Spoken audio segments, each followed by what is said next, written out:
தாய் தமிழ் உறவுகளுக்கு வணக்கம்.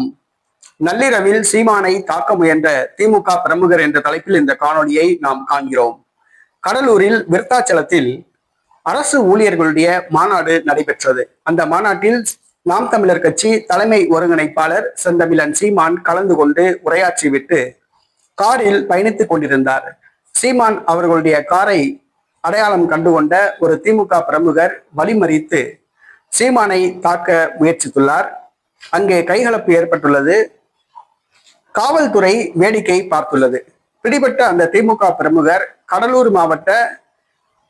கடலூர் கிழக்கு மாவட்ட திமுக வர்த்தக அணி அமைப்பாளர் என்று கூறப்படுகிறது. அவர் பெட்ரோல் பங்க் வைத்திருப்பதாக கூறப்படுகிறது.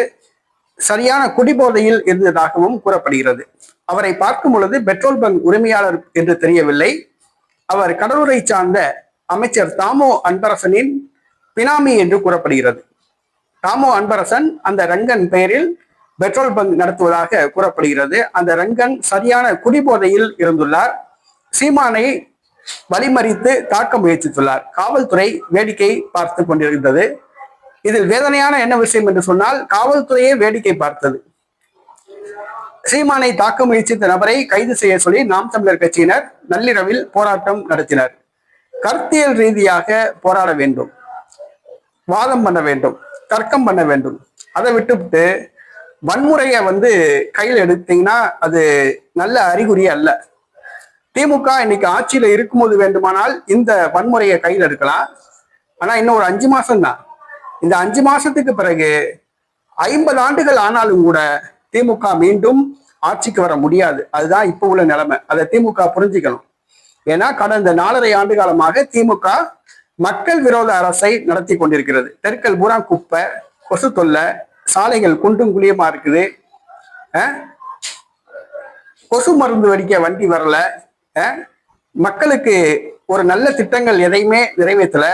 அரசு பணங்கள் கொள்ளையடிக்கப்பட்டுள்ளன. தமிழக அமைச்சர்கள் 10,000 முதல் 1 லட்சம் கோடி ரூபாய் அளவுக்கு ஒவ்வொரு அமைச்சரும் சொத்து சேர்த்திருக்காங்க.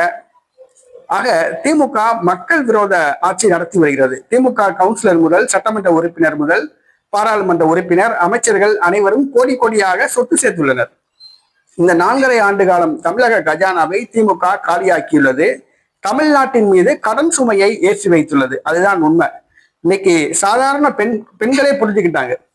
இன்னைக்கு இளைஞர்கள்ல 80% பேர் கண்டிப்பா திமுகவுக்கு ஓட்டு போட மாட்டாங்க. மகளிர்ல கண்டிப்பா 60% பேர் திமுகவுக்கு ஓட்டு போட மாட்டாங்க. இதுதான் நிலைமை.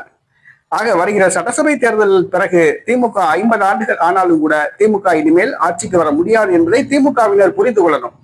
உங்க ஆட்டம் இன்னும் ஒரு 5 மாசத்துக்கு தான். 5 மாசத்துக்கு பிறகு 50 வருஷம் ஆனா கூட திமுக ஆட்சிக்கு வர முடியாது. அதுதான் நிலைமை.